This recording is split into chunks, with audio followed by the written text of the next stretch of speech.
आज के वीडियो में मैं जो बड़े नंबर में क्वेश्चन आते हैं क्लास 10th मैथमेटिक्स में वो बताने वाला हूँ। इससे पहले मैंने ये वाला जो क्वेश्चन है रेलगाड़ी वाला और ये वाला जो प्रश्न है वो मैं ऑलरेडी करा चुका हूँ, जो बड़े नंबर में हर साल आता ही आता है। ठीक है, इन प्रश्नों को देखने के लिए आपको क्या मिलेगा, डिस्क्रिप्शन में एक लिंक मिलेगी, उसको देख लेना है इस वीडियो के बाद में। ठीक है, अब यहाँ से स्टार्ट करते हैं क्वेश्चन नंबर 19 से। बाकी सभी प्रश्न हम ऑलरेडी कर चुके हैं। तो क्वेश्चन नंबर 19 क्या बोल रहे हैं, एनसीईआरटी का प्रश्न है। कह रहे हैं इसको सिद्ध करके हमें ये लाना है। ये प्रश्न ना बहुत ज़्यादा रिपीट होता है।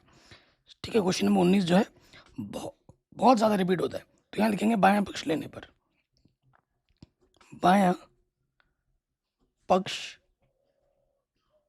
लेने पर जो बायां पक्ष है उसे हम लिख लेंगे। हमारे पास क्या है, साइन ए प्लस कॉसिक ए स्क्वायर है, प्लस में है कॉस ए प्लस सेक ए का वर्ग है, और सिद्ध करके हमें ये लाना है। तो यहाँ पर देखो सर्वसमीका है और tan square plus cot square लाना, साथ भी लाना है। तो हमें क्या करना है, इनको खोल देना है। इनको क्या करना है, खोल देना है। तो आप सूत्र तो जानते ही होंगे, कौन सा वाला, कि ए प्लस बी का जो वर्ग होता है, ए प्लस बी का होल स्क्वायर जो होता है वो क्या होता है, ए का वर्ग प्लस बी का वर्ग प्लस का 2ab होता है। ठीक, तो अब इसको हम क्या करेंगे, खोल देंगे। ये ए की जगह पर, ये बी की जगह पर है, खोलिए। तो ये हो जाएगा ए का वर्ग प्लस बी का वर्ग प्लस 2ab।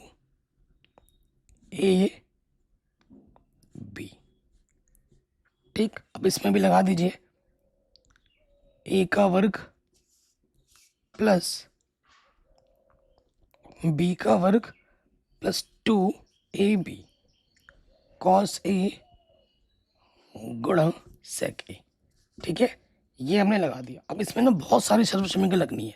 जैसे यहाँ पे लगेगी, यहाँ पे लगेगी, यहाँ पे लगेगी, यहाँ पे लगेगी, और इधर भी लगेगी। कौन कौन सी लगेगी मैं बताता हूँ।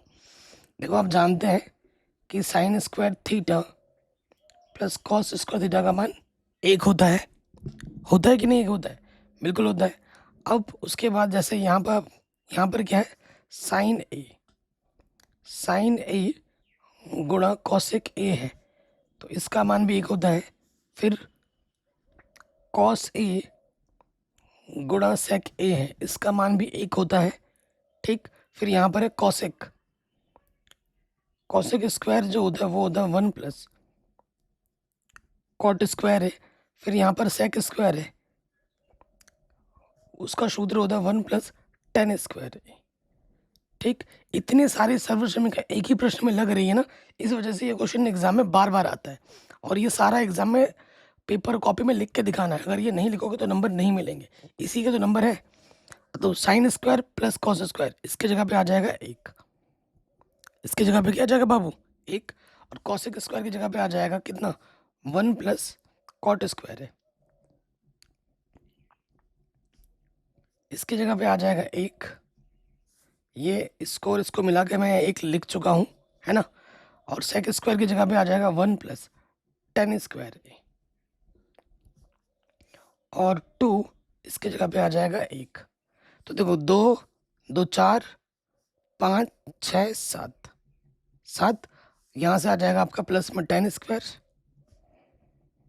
और यहाँ से आपका आ जाएगा कॉट स्क्वायर।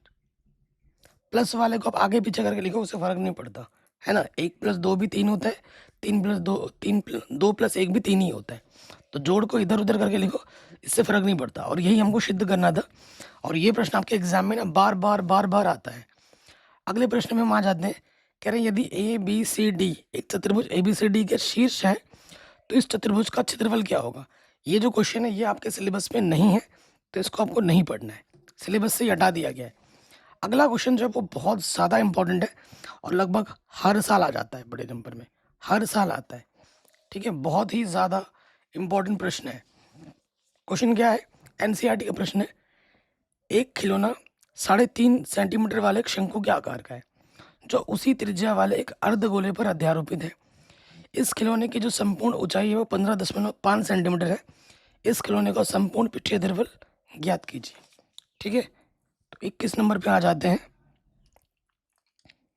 मैं ऐसा कोई क्वेश्चन नहीं बताऊंगा जो आपके सिलेबस में नहीं है, क्योंकि पता है नई एनसीईआरटी बुक में क्वेश्चंस कम हो गए हैं, सिलेबस कम हो गया। हमारे पास एक अर्धगोला है, यह अर्धगोला है, इसके ऊपर एक शंकु अध्यारोपित है। मतलब जो अर्धगोले की त्रिज्या होगी, जो शंकु की त्रिज्या होगी वो समान होगी। हमें दे रखा है खिलौने की जो त्रिज्या है वो कितनी है, 3.5 सेंटीमीटर। ये 3.5 होगा, तो ये भी 3.5 होगा। ठीक है, संपूर्ण ऊंचाई जो दे रखा है खिलौने की वो हमें दे रखा है 15.5। ठीक है, ये चित्र भी आपको एग्जाम में ज़रूर बनाना है। ठीक है, पेंसिल से बनाओ, पेन से बनाओ, बनाना ज़रूर है। इस खिलौने का संपूर्ण पृष्ठीय क्षेत्रफल आपको क्या करना है, ज्ञात करना है। तो देखिए बाबू, सबसे पहले यहाँ लिखेंगे दिया है। दिया क्या है, हमको जो त्रिज्या है वो 3.5 दे रखी है। दिया है शंकु की त्रिज्या आर, क्या कितनी दे रखी, 3.5 सेंटीमीटर। 3.5 को आप दशमलव हटा दो, नीचे क्या आ जाएगा, और यहाँ एक स्थान एक जीरो बढ़ जाएगा, 5 दूनी 10, 5 सत्ते 35, तो यह आ जाएगा 7/2 सेंटीमीटर। जहाँ जरूरत पड़ेगी हम इसका प्रयोग करेंगे। उसके साथ साथ शंकु की ऊंचाई भी आपको चाहिए होगी, जो कि आपको पता नहीं है, क्योंकि यहाँ देखिए निकाल लेंगे हम शंकु की ऊंचाई।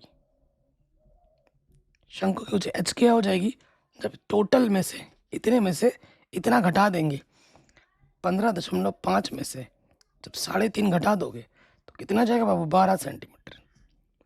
घटाना जोड़ना आता होगा। उसके बाद देखो जो अर्धगोले की त्रिज्या भी वो भी 3.5 ही है, क्योंकि अर्धगोले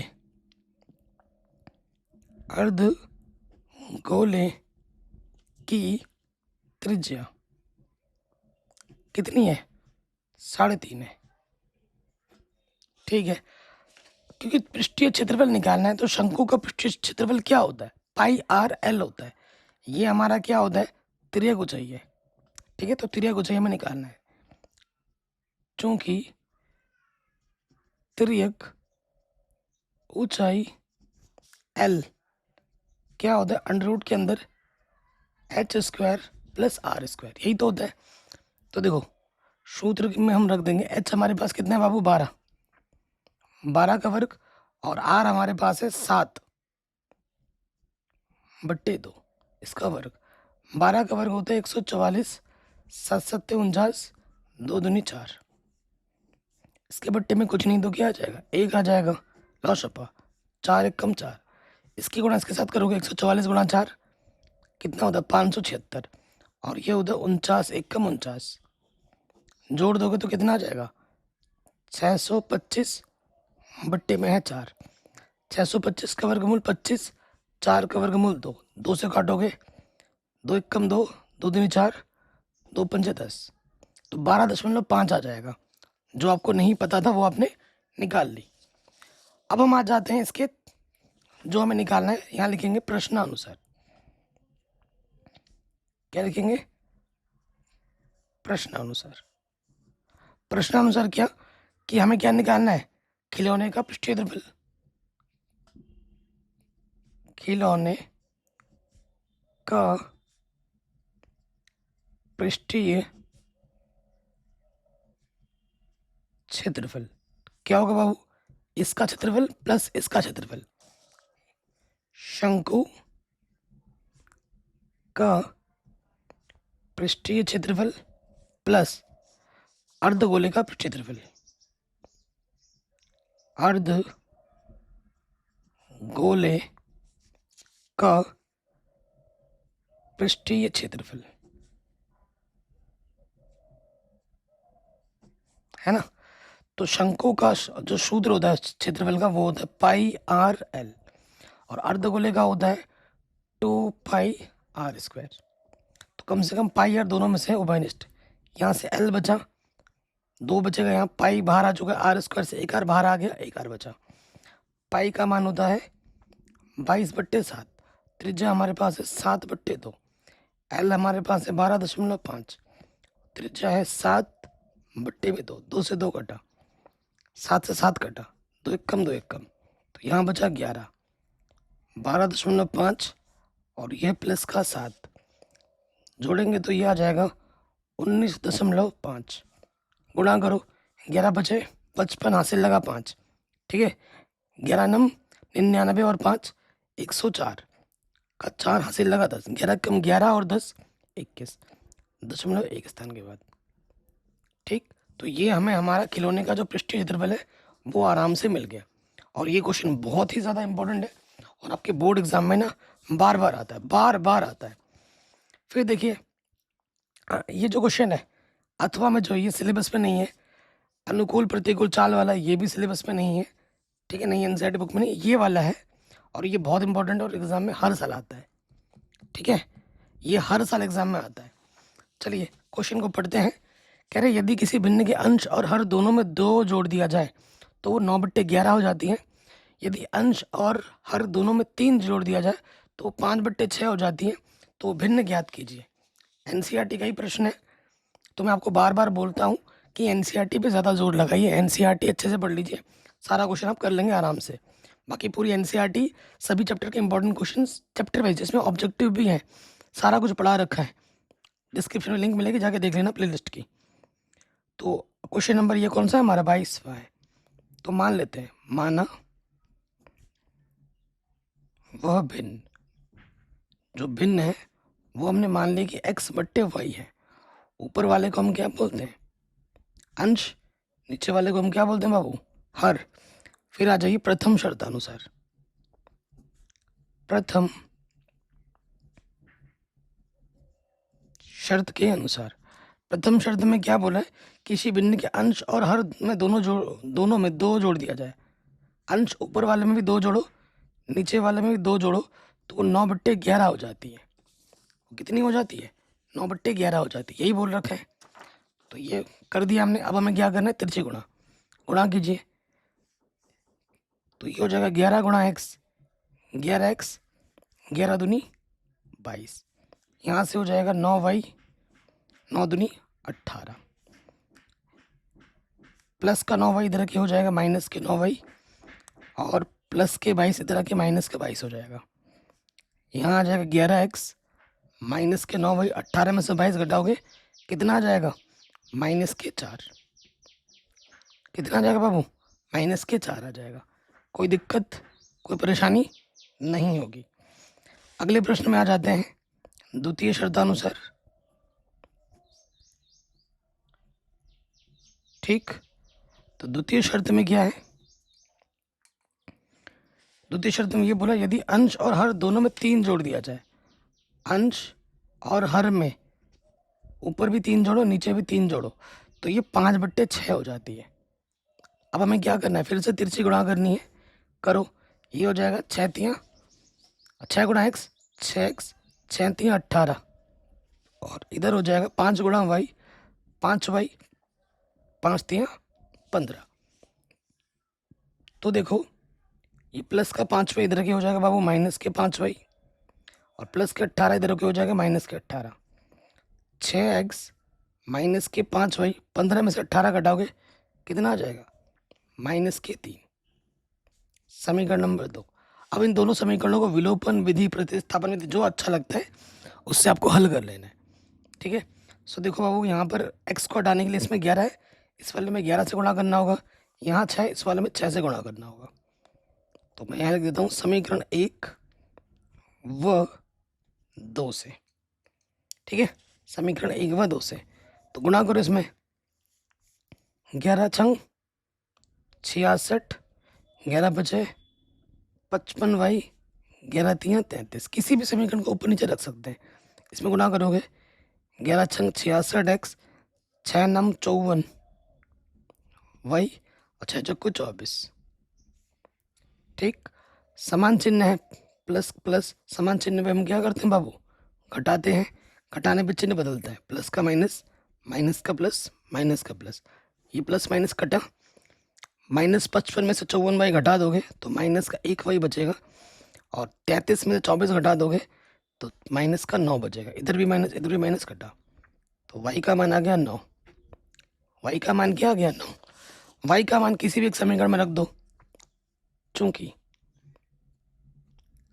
समीकरण एक से। समीकरण एक क्या है? 11x माइनस का 9y माइनस के 4। 9 y का मान कितना है? y का मान आया 9। ठीक, तो हल करेंगे। 9 9 81,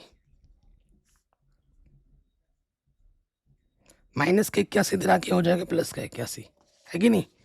प्लस का 81 हो जाएगा। अब घटा देंगे तो ये आ जाएगा 77।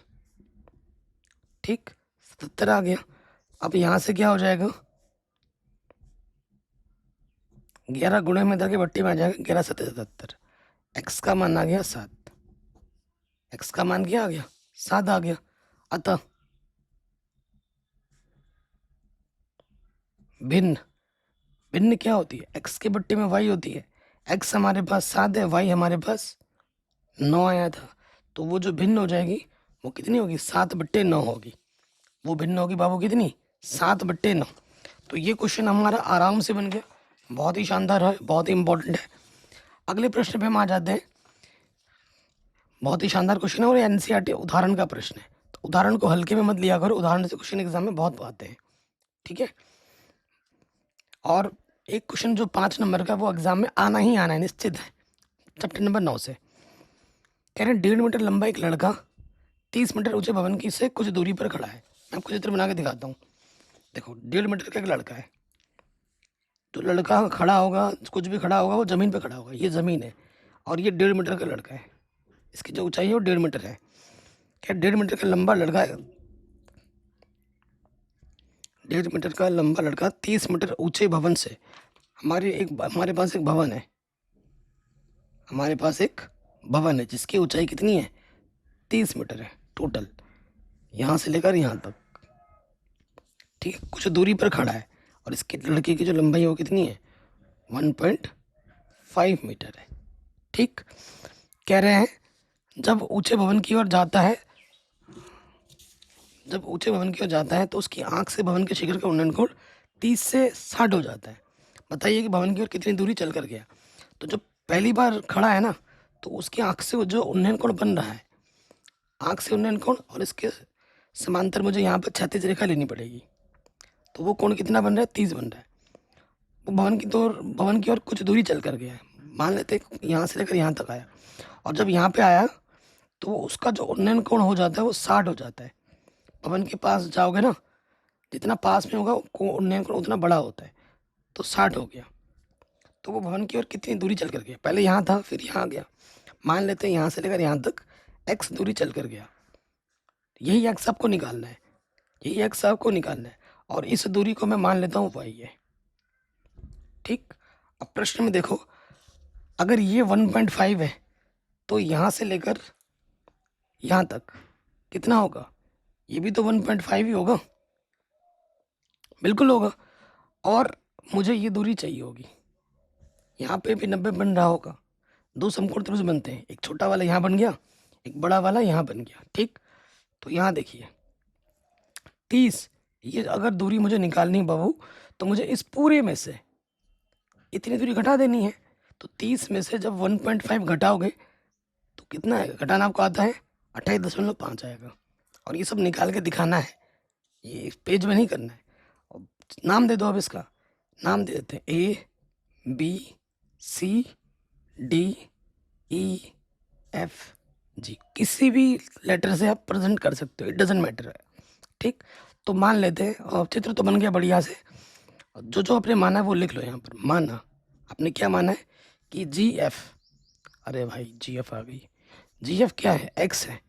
ठीक है, और आपने क्या माना है, और यही x आपको निकालना है। अगर ये GF X है तो AB भी कितना होगा बाबू? समांतर है ना, AB भी x होगा, और BC क्या होगा? y होगा। ठीक है, GF X माना है आपने, और FE को आपने क्या माना है? y माना है। ठीक है, उसके बाद चूंकि DC जो होगा वो क्या होगा?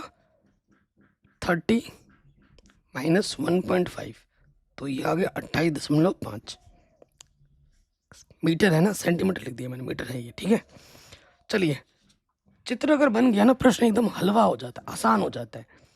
ठीक है जी, अब देखिए त्रिभुज में आ जाओ। सी बी में आ जाओ, डी सी बी में। ठीक, आपको ये ट्रिक पता होगी, लाला आम लाया, कच्चा कच्चा आम, लाल बट्टे कक्का, ये नियम आपको पता होगा। यहाँ पे साइन होता है, यहाँ पे कॉस होता है, यहाँ पे टेन, यहाँ पे कॉसेक होता है, इधर सेक होता है और इधर होता है कॉट। ठीक है ना, तो इधर से आओगे तो साइन और नीचे से ऊपर जाओगे तो कॉसेक, ये नियम चलता है। तो देखो कोण के सामने वाली भुजा लंब होती है और ये क्या है बाबू, आधार। तो लंब बट्टे आधार क्या होता है, टेन थीटा। जो पता है और जो निकालना है उसमें हमेशा संबंध लगाते हैं। ठीक है, तो हमें ये पता है और ये हमें चाहिए होगा, तो यहाँ लिखेंगे डी सी बट्टे बी सी, डी सी बट्टे बी सी। तो लंब बट्टे आधार क्या होता है, टेन थीटा। थीटा कितना है बड़े वाले में, छोटे वाले में 60 डिग्री।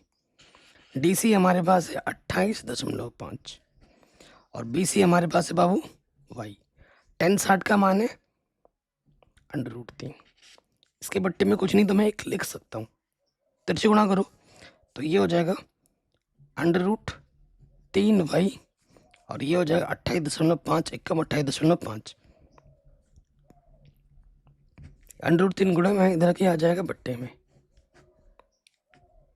ठीक, एक त्रिभुज की बात हो गई, अब दूसरे वाले त्रिभुज में आ जाओ। बस दोनों को हल कर लोगे ना, आंसर आ जाएगा। अब आ जाओ बड़े वाले में, त्रिभुज डी सी ए में। ये पता है और ये आपको निकालना है। आधार इतना थोड़ी ना, आधार तो पूरा है, पूरा ही लेना पड़ेगा। तो ये हो जाएगा डी सी बट्टे ए सी। फिर से वही बात, कोण के सामने वाली भुजा लंब और ये है आधार। लंब बट्टे आधार होता है बाबू टेन थीटा। थीटा कितना है, 30 डिग्री।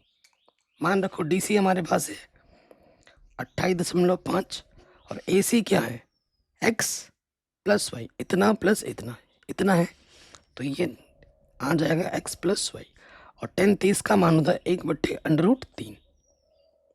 ठीक, अब हम करेंगे तिरछी गुणा, x प्लस वाई एक कम x प्लस वाई और ये हो जाएगा 28.5 √3। हमें x का मान निकालना है। ये प्लस का y इधर के हो जाएगा बाबू माइनस का y। अब हम क्या करेंगे, यहाँ से इस y का मान उठाकर यहाँ पर रख देंगे। ठीक है, y का मान उठाकर यहाँ पर रख देंगे तो क्या हो जाएगा, देखिए आगे हल करते हैं। तो यहाँ से देखिए क्या हो जाएगा, x बराबर, इधर तो है अपना बाबू 28.5 √3, y का मान है 28.5 बट्टे में √3। तो 28.5 हमारा ऊपर से उभयनिष्ठ है, निकालो। यहाँ से बचा सिर्फ √3, 28.5 एकम 28.5 और इसके बट्टे में √3।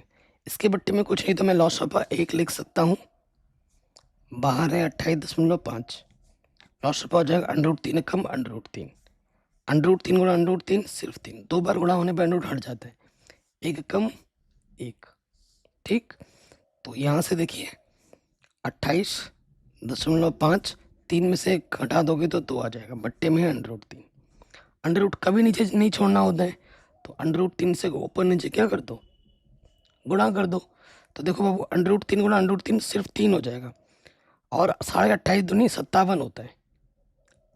ठीक है, 57 बट्टे में 3, ऊपर है √3, 3 से घटेगा 3 कम 3, 2 बचा, 3 नम 27, तो ये आ जाएगा 19 √3।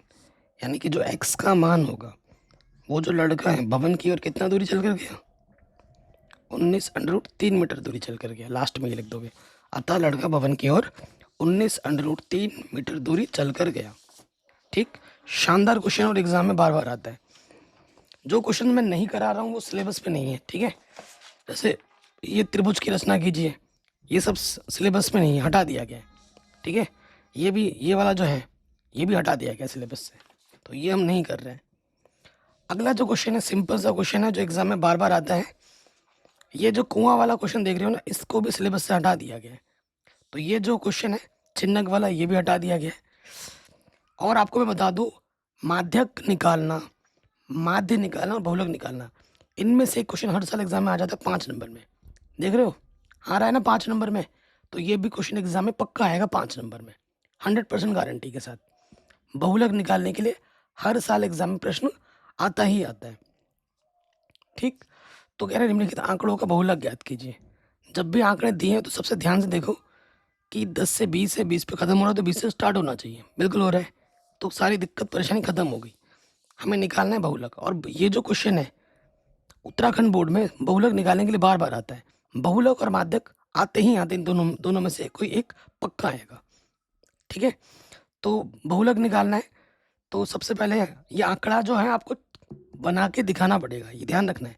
तो यहाँ लिखेंगे हम वर्ग अंतराल और नीचे आ जाएगी आपकी बारंबारता। ठीक है, नीचे आ जाएगी आपकी बारंबारता। ये आंकड़े ज़रूर बनाने हैं, डायरेक्ट हल करने मत लग जाना। वर्ग अंतराल हमें दे रखा है 10 से 20, ठीक है, फिर दे रखा है 20 से 30, 30 से 40, 40 से 50, 50 से 60, 60 से 70 और 70 से 80। ठीक, बारंबारता में दे रखी है 12, 19, 6, 10, 9, 6, 5। ठीक है, तो हमें देखना है सबसे बड़ी बारंबारता। सबसे बड़ी बारंबारता क्या है, यहाँ पर देखो 19 है, तो सबसे बड़ी बारंबारता को हम F1 कहते हैं। उसके जस्ट वाला आपका होता है F2 और उससे जस्ट पहले वाला होता है F0। F1 के ऊपर वाले को बहुलक वर्ग करते हैं। कभी कभी ये क्वेश्चन 1 नंबर में भी आ जाता है, आंकड़ा दिया होता है, बोलता है कि बहुलक वर्ग क्या होगा बताओ। तो बहुलक वर्ग क्या होता है, जो सबसे बड़ी बारंबारता होती है उसके ऊपर वाले वर्ग अंतराल को हम कहते हैं बहुलक वर्ग। 20 से 30, और जो वर्ग अंतराल हमें मिलता है बहुलक वर्ग में, ये निम्न सीमा होती है और यह उच्च सीमा। तो निम्न सीमा हमारी कितने में है, 20 है, और इनका जो अंतर है 20 से 30 में कितने कितने का अंतर है, 10 है। तो H हमारा 10 है, सारा कुछ मिल गया। चूंकि बहुलक पे आ जाओ, बहुलक का जो सूत्र होता है वो होता है L plus F1 minus F0 गुणा H बट्टे 2F1 माइनस F0 माइनस का F2, ये सूत्र होता है। तो L हमारे पास कितना 20 है, F1 हमारे पास 19 है, F0 हमारे पास 12 है, H हमारे पास 10 है। 2F1, F1 को 2 से गुणा करना है, 19 दूनी 38, F0 है 12 और F2 है 6। हल करते हैं 20, 19 में से 12 घटाएंगे 7, 7 दही 70, तो 12 और 6 कितना हो जाएगा 18। तो घटा देंगे, 8 में से 8 घटाएंगे 0, 3 में से 1 घटाएंगे 2, इससे ये गड्ढा काटोगे 3.5 आ जाएगा। 20 में 3.5 जोड़ दोगे तो ये आ जाएगा 23.5 आंसर। ये ऐसे क्वेश्चन है जो एग्जाम में बार बार आते हैं। बाकी डिस्क्रिप्शन प्लीज़ एक बार चेक कीजिए, NCERT पे ज़्यादा जोर लगाना है। सभी इंपॉर्टेंट चैप्टर वाइज मैंने ऑलरेडी करा रखे हैं, प्लेलिस्ट बना रखी है, प्लीज़ डिस्क्रिप्शन ज़रूर देख लेना।